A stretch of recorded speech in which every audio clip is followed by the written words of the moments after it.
세상 끝 말세가 되면 거짓 그리스도와 거짓 선지자들이 나타나 예수 그리스도의 십자가 복음이 아닌 다른 복음, 가짜 복음으로 할 수만 있으면 하나님이 택하신 자들을 미혹할 것입니다. 하나님이 택하신 자들을 미혹하는 가장 중요한 수단은 인본주의입니다. 하나님의 주인이 아니라 내가 주인 되어 살아가는 것, 하나님의 영광이 아니라 내 영광을 위해 사는 것, 하나님 뜻이 아니라 내 뜻을 위해 사는 것, 하나님의 거룩이 아니라 내 행복을 위해 사는 것이 인본주의입니다. 그러므로 인본주의는 멸망에 가증한 우상 숭배의 죄를 짓습니다.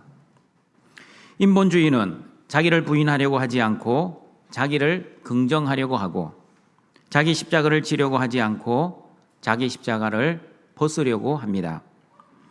기복주의, 만사형통주의, 번영주의, 고지론, 적극적 사고방식, 긍정의 힘, 그리고 율법주의, 행위신자가 대표적인 인본주의입니다. 하나님이 택하신 자들을 미혹하는 두 번째 수단은 신비주의입니다. 거짓 그리스도와 거짓 선지자들은 큰 표적과 기사를 행합니다. 이들의 표적과 기적의 목적은 예수님이 하나님 나라를 이루어 주시는 그리스도라는 것을 증거하기 위한 믿음이 아니라 사람을 미혹시키고 사람을 죽이기 위한 것입니다. 신비주의는 더 많은 기적, 더 큰 표적을 갈구하는 마약과 같습니다. 그러나 기독교는 말씀의 종교입니다. 하나님의 말씀에는 하나님의 뜻과 하나님의 구원 계획과 하나님 나라가 기록되어 있습니다.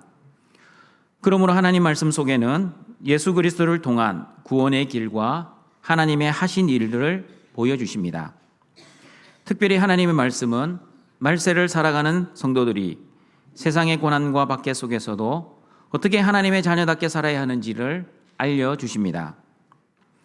오늘은 세상의 끝에 어떤 징조들이 있는지, 그리고 말세를 살아가는 하나님의 자녀들이 어떻게 살아야 하는지 예수님의 말씀을 듣고자 합니다. 마태복음 24장 29절입니다. 같이 읽어봅니다. 그날 환난 후에 즉시 해가 어두워지며 달이 빛을 내지 아니하며 별들이 하늘에서 떨어지며 하늘의 권능들이 흔들리리라. 말세에는 큰 환난이 있습니다. 이 환난은 창세로부터 지금까지 이런 환난이 없었고 후에도 없을 환난입니다. 얼마나 큰 환난이 긴박하게 임하는지 지붕 위에 있는 사람은 집안의 물건을 가지러 집 안으로 내려가지 말고, 밭에 있는 자들도 겉옷을 가지러 집 안으로 들어가지 말라고 하셨습니다. 그리고 그 환난 후에 어떤 일이 벌어집니까? 해가 어두워집니다. 달이 빛을 내지 아니합니다. 별들이 하늘에서 떨어집니다. 그리고 하늘의 권능들이 흔들립니다. 이사야 선지자도 이사야 13장 9절 13절에서 여호와의 날이 임할 때 이런 징조들이 일어날 것이라고 말씀하셨습니다. 같이 읽어봅니다. 보라, 여호와의 날 곧 잔혹기 분냄과 맹렬히 노하는 날이 이르러 땅을 황폐하게 하며 그 중에서 죄인들을 멸하리니 하늘의 별들과 별 무리가 그 빛을 내지 아니하며 해가 돋아도 어두우며 달이 그 별을 빛을 비추지 아니할 것이로다. 내가 세상의 악과 악인의 죄를 보라며 교만한 자의 오만을 끊으며 강포한 자의 고만을 낮출 것이며 내가 사람을 순금보다 희소하게 하며 인생을 오빌의 금보다 희귀하게 하리로다. 그러므로 나 만군의 여호와가 분하여 맹렬히 노하는 날에 하늘을 진동시키며 땅을 흔들어 그 자리에서 떠나게 하리니. 예수님이 마태복음 24장에서 말씀하신 내용과 이사야 선지자가 말씀하신 내용이 너무나 똑같습니다. 해가 돋아도 어두워지고 달이 빛을 비추지 아니할 것이고 하늘의 별들이 그 빛을 내지 않고 하늘이 진동하고 땅이 흔들릴 것이라고 이사야는 예언하였습니다. 이사야는 그 날을 여호와의 날이라고 말씀합니다. 여호와의 날은 하나님이 택한 사람들에게는 구원의 날이지만, 그러나 하나님의 선택을 받지 못한 자들에게는 여호와의 노가 맹렬히 임하는 심판의 날입니다. 그러므로 여호와의 날은 세상의 악을 심판하는 날, 악인의 죄를 벌하는 날, 교만한 자의 오만을 끊어버리는 날, 그리고 강포한 자의 거만을 낮추는 날입니다. 이사야 선지자가 예언한 여호와의 날의 징조들이 예수님이 십자가에서 죽으실 때 일어났다는 것을 누가복음 23장 44절 46절은 말씀합니다. 같이 읽어봅니다. 때가 제6시쯤 되어 해가 빛을 잃고 온 땅에 어둠이 임하여 제9시까지 계속하며 성소의 휘장이 한가운데가 찢어지더라. 예수께서 큰 소리로 불러 이르시되 아버지 내 영혼을 아버지 손에 부탁하나이다 하고 이 말씀을 하신 후 숨지시니라. 유대인의 제6시는 오늘날 정오를 의미합니다. 그러면 제9시는 몇 시입니까? 오후 3시입니다. 여러분, 낮 12시부터 3시까지는 가장 햇볕이 강렬하게 내리쬐는 그런 시간 아닙니까? 그런데 예수님이 십자가에서 죽으셨을 때 해가 빛을 잃고 온 땅에 어둠이 임하였습니다. 성경이 우리에게 말씀하시고자 하시는 의도가 무엇입니까? 이사야 선지자가 예언한 여호와의 날이 예수님의 십자가로 인해 세상 끝 종말이 시작되었다는 것을 말씀하시는 것입니다. 그리고 여러분, 세상 끝 말세에 당할 환난의 때에 여호와의 날과 같은 징조가 임한다고 요한계시록 6장 12절 14절에서도 말씀합니다. 같이 읽어봅니다. 내가 보니 여섯째 인을 떼실 때에 큰 지진이 나며 해가 검은 털로 짠 상복같이 검어지고 달은 온통 피같이 되며 하늘의 별들이 무화과 나무가 대풍에 흔들려 설익은 열매가 떨어지는 것 같이 땅에 떨어지며 하늘은 두루마리가 말리는 것 같이 떠나가고 각 산과 섬이 제자리에서 옮겨지매 태양이 검은 털로 짠 상복처럼 검게 되고 달은 온통 피같이 붉게 되고 하늘의 별들은 설익은 무화과 나무의 열매가 강풍에 떨어지듯 땅에 떨어지고 하늘은 종이 두루마리 말리듯 사라집니다. 그리고 여러분, 예수님의 초림 때뿐 아니라 예수님의 재림 때에도 이런 여호와의 날 징조가 임할 것이라고 베드로후서 3장 10절 13절에서도 말씀하고 있습니다. 같이 읽어봅니다. 그러나 주의 날이 도둑같이 오리니 그날에는 하늘이 큰 소리로 떠나가고 물질이 뜨거운 불에 풀어지고 땅과 그 중에 있는 모든 일이 드러나리로다. 이 모든 것이 이렇게 풀어지리니 너희가 어떠한 사람이 되어야 마땅하냐? 거룩한 행실과 경건함으로 하나님의 날이 임하기를 바라보고 간절히 사모하라. 그날에 하늘이 불에 타서 풀어지고 물질이 뜨거운 불에 녹아지려니와 우리는 그의 약속대로 의가 있는 곳인 새 하늘과 새 땅을 바라보도다. 예수님이 도둑같이 재림하실 때 하늘이 불에 타서 풀어지고 땅과 물과 공기, 즉 물질들도 뜨거운 불에 녹아버릴 것입니다. 여러분, 오늘 마태복음 24장 29절에서 말씀하는 말사의 환난 후에 해가 어두워지고 달이 빛을 내지 아니하고 하늘의 별들이 떨어지고 하늘의 천체들이 흔들리는 징조는 예수님의 초림 때, 예수님이 십자가에서 죽으실 때, 예수님이 재림이 있기 전 환난의 시대 때, 그리고 예수님이 재림하실 때 나타나는 징조라는 것을 알 수 있습니다. 다시 말하면 이런 여호와의 날 징조는 이미 있었고 지금도 있고 앞으로 나타날 것입니다. 이미 임한 것은 우리가 보지 못했고 앞으로 임할 징조도 우리가 보지 못했습니다. 그러나 지금 일어나고 있는 여호와의 날 징조들은 볼 수 있습니다. 어떻게 볼 수 있습니까? 어떻게 볼 수 있는지 사도행전 2장 16절 21절은 이렇게 말씀합니다. 같이 읽어봅니다. 이는 곧 선지자 요엘을 통하여 말씀하신 것이니 일러스되 하나님이 말씀하시기를 말세에 내가 내 영을 모든 육체에 부어주리니 너희의 자녀들은 예언할 것이요 너희의 젊은이들은 환상을 보고 너희의 늙은이들은 꿈을 꾸리라.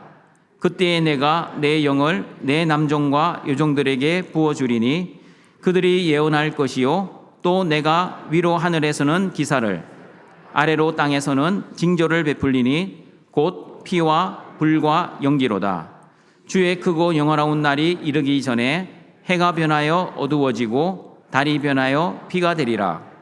누구든지 주의 이름을 부르는 자는 구원을 받으리라 하였느니라. 오순절 성령이 임하신 것을 말세의 징조로 말씀하고 있습니다. 말세에 내가 내 영을 내 남종과 내 여종들에게 부어주시겠다고 약속하셨습니다. 말세에 성령이 임하면 어떻게 됩니까?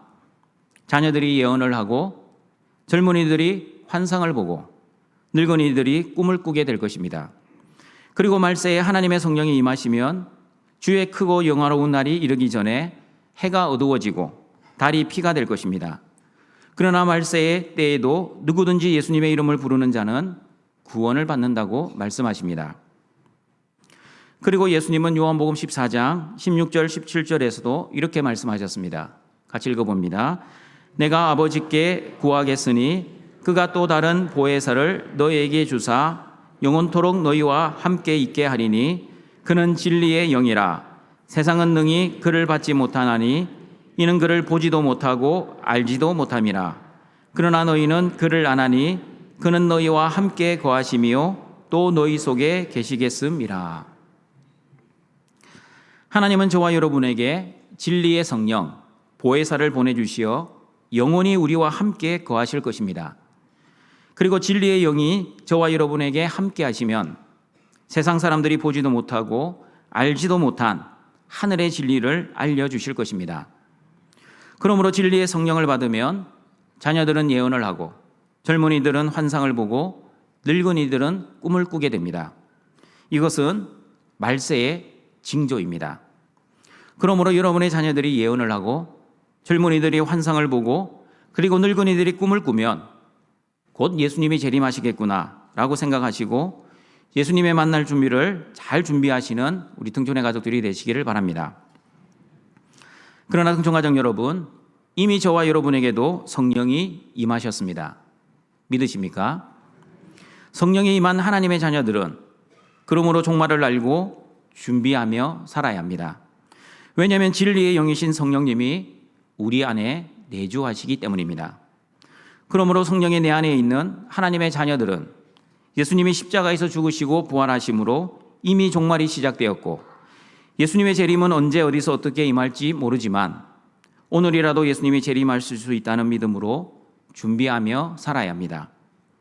그러나 성령이 내 안에 있지 아니하면 어떻게 됩니까? 하나님의 예언과 하나님의 주시는 환상과 그리고 하나님의 꿈과 아무런 상관없이 여전히 자신의 뜻과 자신의 필요와 자신의 행복만을 위해 살아갈 것입니다. 여러분, 하나님 말씀 앞에서 진지하게 한번 묵상해 보십시오. 오늘 예수님이 재림하시면 여러분의 뜻, 여러분의 필요, 그리고 여러분의 행복이 무슨 소용이 있겠습니까? 열심히 공부하고 열심히 노력해서 벌어놓은 그 재물도 아무런 힘을 발휘하지 못할 것입니다. 저와 여러분이 하나님 앞에 섰을 때 무엇을 가지고 나아가시겠습니까? 여러분이 벌어놓은 돈과 집과 보화를 가지고 나아가겠습니까? 아니면 여러분의 종교 행위를 가지고 나아가겠습니까? 저와 여러분이 하나님 앞에 나아갈 때 유일하게 가져가야 할 것은 예수 그리스도의 십자가입니다. 나의 지식, 나의 지혜, 나의 열심, 나의 행위 아무 소용없습니다. 십자가의 은혜가 아니면 저와 여러분은 허물과 죄로 이미 죽은 죄인에 불과합니다. 그러므로 성령님이 내 안에 내주하는 하나님의 성도들은 세월을 낭비하지 않고 세월을 아끼며 오늘이라도 예수님이 재림할 수 있고 오늘이라도 하나님이 나의 생명을 불러가실 수 있다는 믿음으로 지혜롭게 예수님을 맞이할 준비, 자신의 죽음을 맞이할 준비를 해야 합니다. 그러므로 동청가족 여러분, 말세를 살아가는 저와 여러분에게 가장 필요한 은혜는 성령 충만입니다. 성령의 충만한 은혜로 세월을 아끼며 예수님의 뜻을 이해하고 분별하며 예수님이 베풀어 주신 구원의 은혜만으로도 늘 찬송하며 현실의 상황과 상관없이 하나님 한 분만으로 항상 감사하며 살아가야 합니다. 그러나 성령이 소멸되면 하나님이 주신 은혜를 낭비하며 세월을 아끼지 않고 살아갈 것입니다. 성령이 소멸되면 자신의 본능과 욕심대로, 자신의 뜻대로, 자신의 행복과 자신의 영광을 위해 살아갈 것입니다. 성령이 소멸된 사람에게 오늘이라도 예수님이 재림할 수 있습니다. 생명의 주인 되신 하나님이 오늘 저녁에 당신을 천국으로 부르실 수 있습니다. 라는 설교를 하면 상당히 불길하게 생각합니다. 목사가 설교 시간에 재수없게 죽음 이야기, 재림 이야기 하냐고 싫어하십니다. 행복한 이야기, 긍정적인 이야기, 위로의 말씀, 무엇보다도 은혜 받고 복 받는 이야기 해달라고 요청하십니다. 여러분, 성령이 소멸된 사람에게 예수님의 재림을 준비하라고 말씀드리면 두 가지 반응을 하십니다. 첫 번째 반응은 허무주의입니다. 어차피 오늘로 끝나는 인생 아무것도 하지 않으려고 합니다. 죽는다는 생각으로 우울하고, 사랑하는 사람들과 헤어진다고 생각하니 슬프고, 살아갈 의욕이 없고 사는 것 자체가 무력하고 절망적이어서 삶을 비관하며 겨우겨우 살아갑니다. 예배의 자리, 기도의 자리 다 귀찮아 여깁니다. 두 번째 잘못된 반응은 쾌락주의입니다. 어차피 죽을 인생, 지금까지 살아오면서 해보지 못한 것 한번 해보고 죽자. 내가 하고 싶은 것 다 해보고 죽어야 억울하지 않아. 어차피 한번 죽고 끝나는 인생, 멋지게 한번 살아보고 죽자. 남이야 어떻게 되든 자신의 행복을 위해 살아갑니다. 사랑하는 가족들에게 피해를 입혀가면서 자신의 쾌락을 위해 살아갑니다. 그러나 여러분, 성령에 충만한 사람은 어떻게 살아야 합니까? 성령에 충만한 사람은 오늘 예수님이 재림하실 수 있고 오늘 저녁 하나님의 나를 천국으로 부르셔도 하나님이 주신 은혜를 낭비하지 않고 세월을 아끼며 살아야 합니다. 에베소서 5장 15절 21절 말씀처럼 살아야 합니다. 같이 읽어봅니다. 그런즉 너희가 어떻게 행할지를 자세히 주의하여 지혜 없는 자같이 하지 말고 오직 지혜 있는 자같이 하여 세월을 아끼라. 때가 악하니라. 그러므로 어리석은 자가 되지 말고 오직 주의 뜻이 무엇인가 이해하라. 술 취하지 말라. 이는 방탕한 것이니 오직 성령으로 충만함을 받으라. 시와 찬송과 신령한 노래들로 서로 화답하며 너희의 마음으로 주께 노래하며 찬송하며 범사에 우리 주 예수 그리스도의 이름으로 항상 아버지 하나님께 감사하며 그리스도를 경외함으로 피차 복종하라. 성령이 충만하면 때가 악한 종말의 때에 지혜 있는 자같이 세월을 아끼며 살아갈 수 있습니다. 죽음 준비와 예수님 재림의 준비를 하는 지혜 있는 사람은 세월을 낭비하지 않습니다. 하나님이 허락하신 시간 최선을 다하며 살아갑니다. 여러분은 오늘 저녁 예수님이 재림하신다면 오늘 하루의 삶 어떻게 살고 싶습니까? 허무주의자처럼 하루 종일 슬퍼하며 울고 있겠습니까? 아니면 쾌락주의자들처럼 자신이 하고 싶은 것 다 해보다가 예수님을 맞이하겠습니까? 하나님 앞에 갔을 때 하나님이 이렇게 물어보시면 여러분은 무슨 답을 하시겠습니까? 너 뭐 하다 왔니? 네, 하나님, 하루 종일 울다가 왔습니다. 네, 하나님, 내가 하고 싶은 것 다 하다가 얼떨결에 왔습니다. 그러나 성령에 충만하여 말세의 때를 지혜롭게 준비한 저와 여러분은 네, 하나님, 예수님의 뜻대로 살려고 노력하다가 왔습니다. 네, 하나님, 현실의 삶은 비록 힘들었지만 찬송하다가 왔습니다. 네, 하나님, 고난 가운데서도 하나님께 감사하며 살다 왔습니다. 여러분, 마태복음 24장 20절 말씀, 너희가 도망하는 일이 겨울에나 안식일에 되지 않도록 기도하라는 말씀을 묵상할 때마다 이런 생각이 들었습니다. 아내와 말다툼을 하고 있을 때 예수님이 재림하시면 어떻게 될까? 하나님이 너 뭐하다 왔냐고 물어보실 때 네, 하나님, 아내랑 싸우다 왔습니다. 그래도 목사가 하나님, 예배드리다 왔습니다. 기도 중에 왔습니다. 라고 말은 해야 하지 않겠습니까? 여러분은 어떻습니까? 이웃과 아무것도 아닌 것 가지고 싸우고 있을 때 예수님이 재림하시거나 내가 미워하는 원수에게 나쁜 생각을 하고 있을 때 예수님이 재림하시면 하나님 앞에서 얼마나 황송하겠습니까? 여러분은 예수님이 재림하실 때 어떤 모습으로 예수님을 만나고 싶습니까? 예수님은 아무도 모르게 갑자기 오시기 때문에 언제 오실지 아무도 예측할 수 없습니다. 그러므로 평소에 잘 살지 않으면 예수님을 너무나 황당하게 맞이할 수 있을 것입니다. 그리고 하나님 앞에 섰을 때 반드시 하나님께 이런 말을 들으시는 우리 등촌의 가족들이 되시기를 바랍니다. 하나님, 저는 저의 의로운 행위 때문에 천국에 들어온 것이 아닙니다. 오직 예수 그리스도의 십자가의 피 때문에 천국에 들어왔습니다. 한번 따라해 보시길 바랍니다. 오직 예수 그리스도의 십자가의 피 때문에 천국에 들어왔습니다. 잊어버리지 마시길 바랍니다. 여러분, 예수님의 십자가상에서 구원받은 한 강도를 생각해 보십시오. 그 강도는 강도라는 행위를 들고 천국에 들어간 것이 아니었습니다. 예수님, 당신의 나라에 임하실 때에 나를 기억해 주십시오. 마땅히 죽어야 할 죄인이지만 하나님의 전적인 은혜로 나를 불쌍히 여겨달라는 강도의 강구처럼 하나님 앞에서 하나님, 저는 예수님의 십자가 피만 믿고 왔습니다. 나를 불쌍히 여겨주시옵소서라고 하나님께 말을 하시는 등촌의 가족들이 되시길 바랍니다. 등촌가족 여러분, 때가 악한 종말의 때를 살아가는 성도들이 예수님의 재림과 죽음을 준비하는 올바른 자세는 하나님의 은혜로 성령 충만하여 하나님의 뜻을 위해 하나님의 말씀대로 그리고 하나님의 영광을 위해 하루하루 하나님 앞에서 최선을 다해 사는 것입니다. 그러므로 하나님이 주신 은혜를 낭비하지 않고 세월을 아끼며 살아가시는 모든 등촌의 가족들이 되시기를 바랍니다. 계속해서 예수님의 재림의 징조가 어떠한지 마태복음 24장 30절 말씀입니다. 같이 읽어봅니다. 그때에 인자의 징조가 하늘에서 보이겠고 그때에 땅의 모든 족속들이 통곡하며 그들이 인자가 구름을 타고 능력과 큰 영광으로 오는 것을 보리라. 예수님의 재림하실 때 땅의 모든 족속들이 통곡을 할 것입니다. 왜 사람들이 통곡을 합니까? 왜 사람들이 통곡을 하는지 스가랴 12장 10절과 11절은 이렇게 말씀합니다. 같이 읽어봅니다. 내가 다윗의 집과 예루살렘 주민에게 은총과 간구하는 심령을 부어주리니 그들이 그 찌른 바 그를 바라보고 그를 위하여 애통하기를 독자를 위하여 애통하듯 하며 그를 위하여 통곡하기를 장자를 위하여 통곡하듯 하리로다.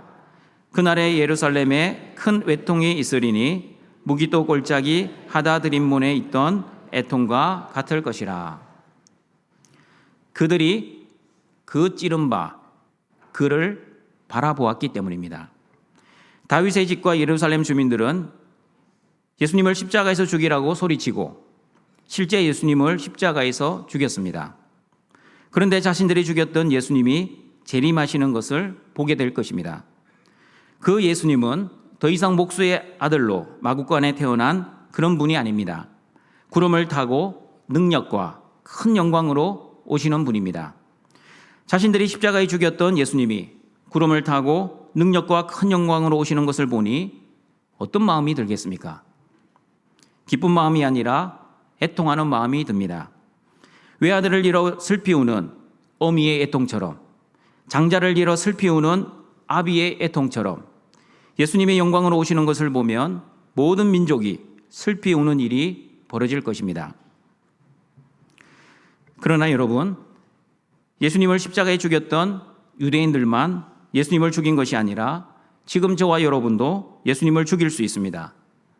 어떻게 죽일 수 있습니까? 어떻게 죽일 수 있는지 갈라디아서 2장 20절을 읽어보겠습니다. 내가 그리스도와 함께 십자가에 못 박혔나니 그런즉 이제는 내가 사는 것이 아니요 오직 내 안에 그리스도께서 사시는 것이라. 이제 내가 육체 가운데 사는 것은 나를 사랑하사 나를 위하여 자기 자신을 버리신 하나님의 아들을 믿는 믿음 안에서 사는 것이라. 저와 여러분은 예수님이 십자가에서 죽으실 때 함께 십자가에서 죽은 사람들입니다. 그러므로 이제는 내가 주인 되어 사는 것이 아니라 예수님이 주인 되어 살아야 합니다. 예수님이 주인 되어 살면 내 인생이라 할지라도 내 뜻대로 살지 않고 예수님을 믿는 믿음으로 살아야 합니다. 그러나 여러분, 예수님을 믿는 믿음으로 살지 않으면 그리스도와 함께 십자가에서 죽지 않고 내가 여전히 살아있으면 예수님이 주인 되어 살지 않고 내가 여전히 내 인생의 주인 되어 살아가면 예수님을 다시 십자가에서 죽이는 사람이 될 것입니다. 다시 말하면 십자가에서 완전히 죽지 않고 잠시 기절만 하면 예수님을 다시 십자가에 죽이는 사람이 될 것입니다. 예수님을 죽이며 살다가 예수님이 재림하시는 것을 보며 통곡을 하면 어떻게 되겠습니까? 그러므로 재림하시는 예수님을 보고 통곡하지 않고 감사와 기쁨으로 예수님을 맞이해야 합니다. 그리고 감사와 기쁨으로 예수님의 재림을 맞이하시면 마태복음 24장 30절, 31절의 말씀처럼 예수님의 능력과 영광을 보고 그리고 천사들을 보게 될 것입니다. 같이 읽어봅니다. 그때 인자의 징조가 하늘에서 보이겠고 그때 땅의 모든 족속들이 통곡하며 그들이 인자가 구름을 타고 능력과 큰 영광으로 오는 것을 보리라. 그가 큰 나팔 소리와 함께 천사들을 보내리니 그들이 그의 택하신 자들을 하늘 이끝에서 저 끝까지 사방에서 모으리라. 예수님이 재림하실 때 첫 번째, 저와 여러분도 예수님의 구름을 타고 능력과 큰 영광으로 오는 것을 볼 것입니다. 그리고 두 번째, 예수님이 큰 나팔 소리와 함께 천사들과 함께 오시는 것을 보게 될 것입니다. 여러분, 예수님이 구름을 타고 오신다는 것은 무엇을 의미하는지 아십니까? 구름은 여호와의 영광을 나타내는 것이라고 출애굽기 16장 10절에서 말씀합니다. 같이 읽어봅니다. 아론이 이스라엘 자손의 온 회중에게 말하되 그들이 광야를 바라보니 여호와의 영광이 구름 속에 나타나더라. 예수님이 구름과 함께 능력과 큰 영광으로 오시는 목적은 무엇입니까? 무슨 목적으로 오시는지 마태복음 25장 31절 33절은 이렇게 말씀합니다. 같이 읽어봅니다. 인자가 자기 영광으로 모든 천사와 함께 올 때에 자기 영광의 보좌에 앉으리니 모든 민족을 그 앞에 모으고 각각 구분하기를 목자가 양과 염소를 구분하는 것 같이 하여 양은 그 오른편에 염소는 왼편에 두리라. 예수님은 심판을 하시기 위해 능력과 큰 영광으로 구름과 함께 재림하실 것입니다. 천국의 비밀을 아는 것이 허락된 너희들, 곡식, 좋은 물고기, 그리고 양은 오른편으로 심판하시고 천국의 비밀을 아는 것이 허락되지 않는 그들, 가라지, 못된 물고기, 그리고 염소는 왼편으로 심판하실 것입니다. 그러면 여러분, 예수님이 천사들을 동원하여 나팔을 부는 이유가 무엇입니까?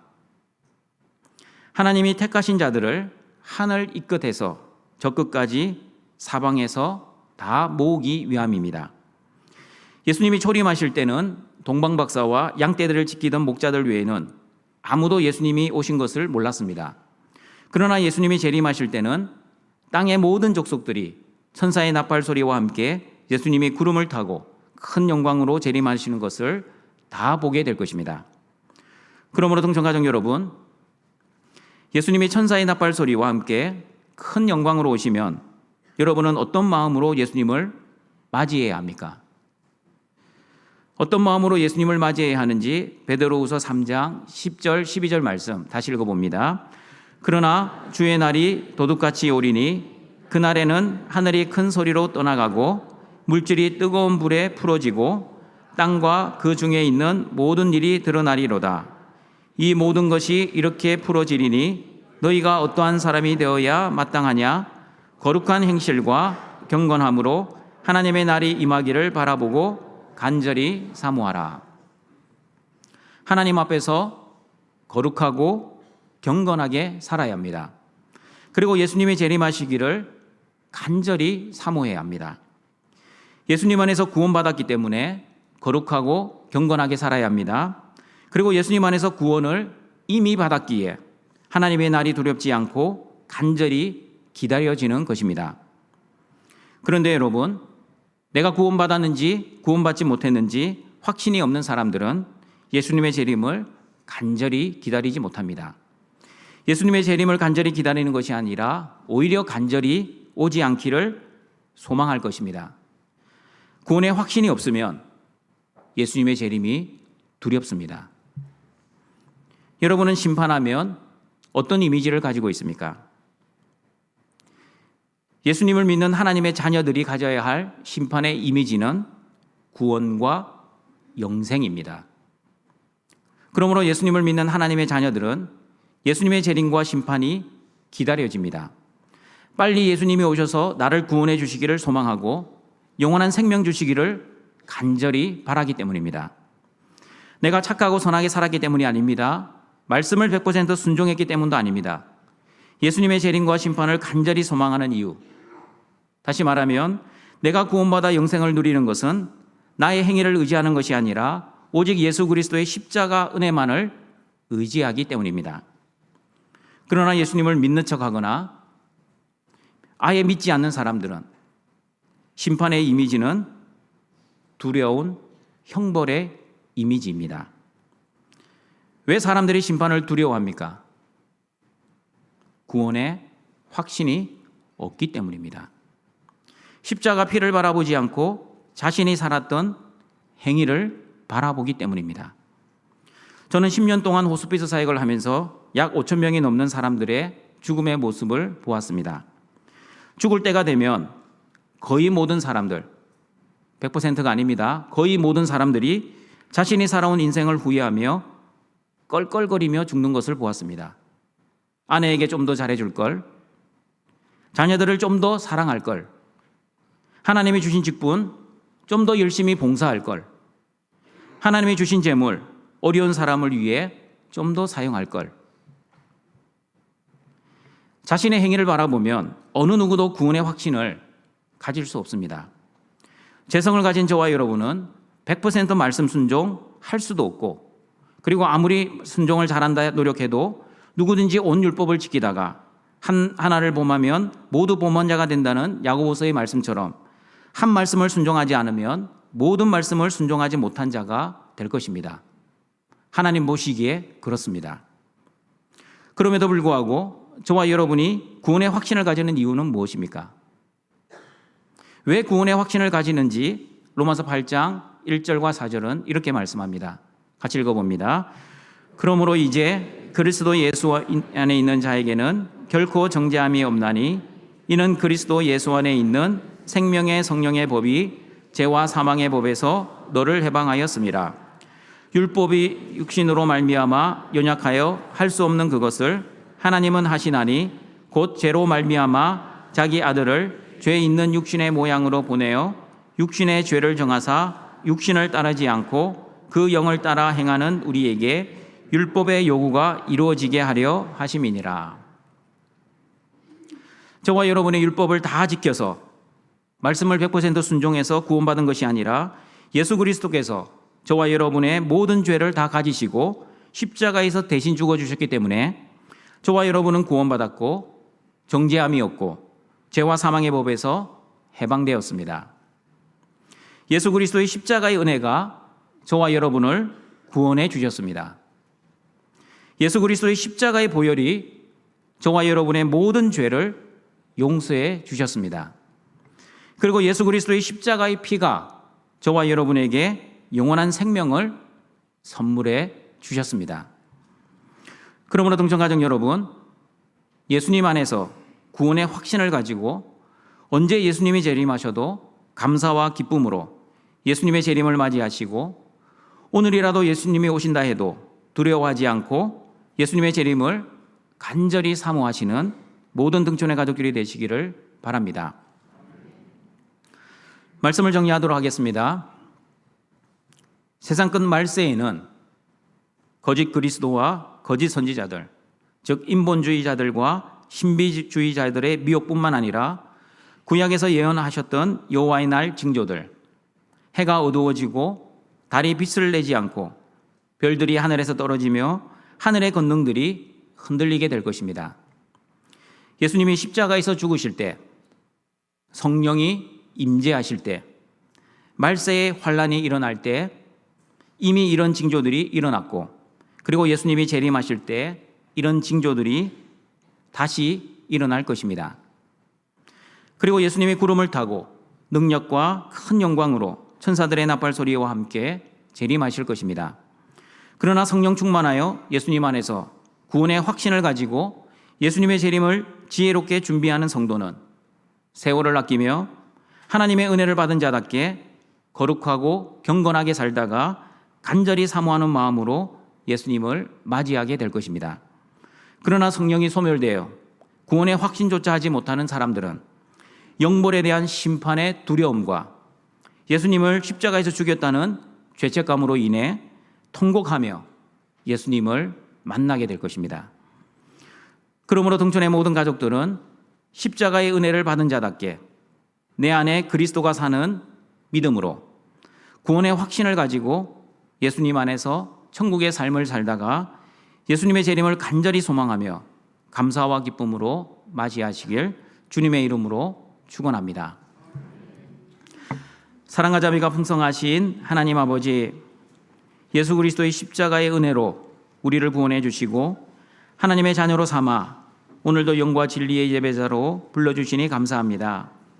세상 끝말세를 살아가는 모든 등촌의 가족들, 하늘의 건능이 흔들리는 말세의 징조들이 나타나도 말세를 두려워하지 않게 하시고 허무주의로 삶을 비관하거나 쾌락주의로 삶을 낭비하지 않고 예수님이 베풀어 주신 구원의 은혜를 누리며 성령의 충만한 은혜로 천국의 삶을 살다가 또 십자가의 피를 의지하여 감사와 찬송 가운데 구름과 함께 영광 가운데 임하실 예수님을 기쁘게 맞이할 수 있는 은혜를 내려 주시옵소서.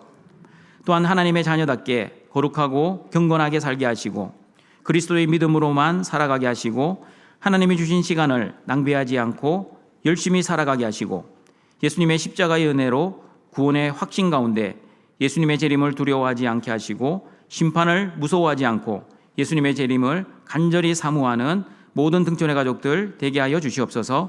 예수님의 이름으로 기도드립니다. 아멘.